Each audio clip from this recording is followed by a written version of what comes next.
Well, a few comments now on our president and his remarks at the beginning of this broadcast from Texas on the crisis on our southern border. Tonight, President Obama seems to be a man lost in Texas, caught between the politically privileged who were throwing chic and oh-so-elite fundraisers in both Dallas and Austin, and down on the border.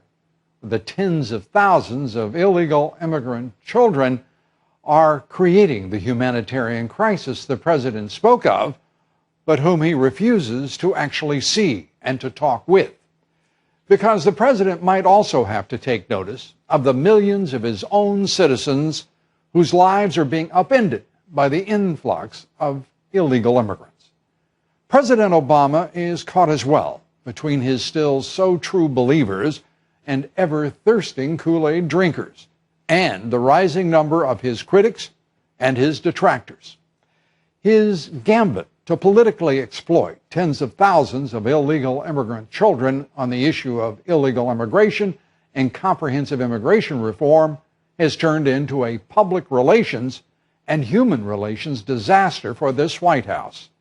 It must have seemed so smart, so elegant a plan so many months ago when the amnesty activists, the open borders advocates, and their soulmates in Central America and in Mr. Obama's White House constructed the ruse.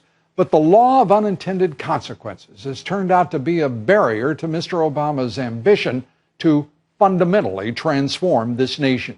A barrier both surprising to him and stubborn. As a result, the president has managed to accomplish what all of his many political opponents and his few media critics could not.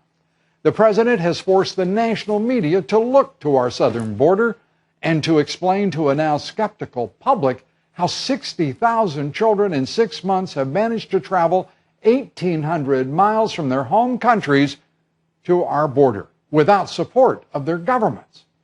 Our president would have us listen to more of his hollow and tired excuses rather than examine carefully the impact of years of his immigration rhetoric, executive orders, and actions that have blunted or halted altogether enforcement of immigration laws and have left our border open to whomever would cross it at will.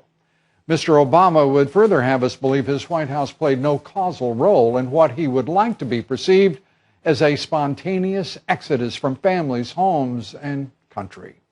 Mr. Obama is a hard man sometimes to understand, taking time in Denver to play a game of pool with a Colorado governor, drink a little beer, laugh off the offer of a marijuana joint, perhaps not even noteworthy, had he also cared enough, had sufficient character and courage to at least witness firsthand what he has described as a humanitarian disaster on our border, a disaster of his making.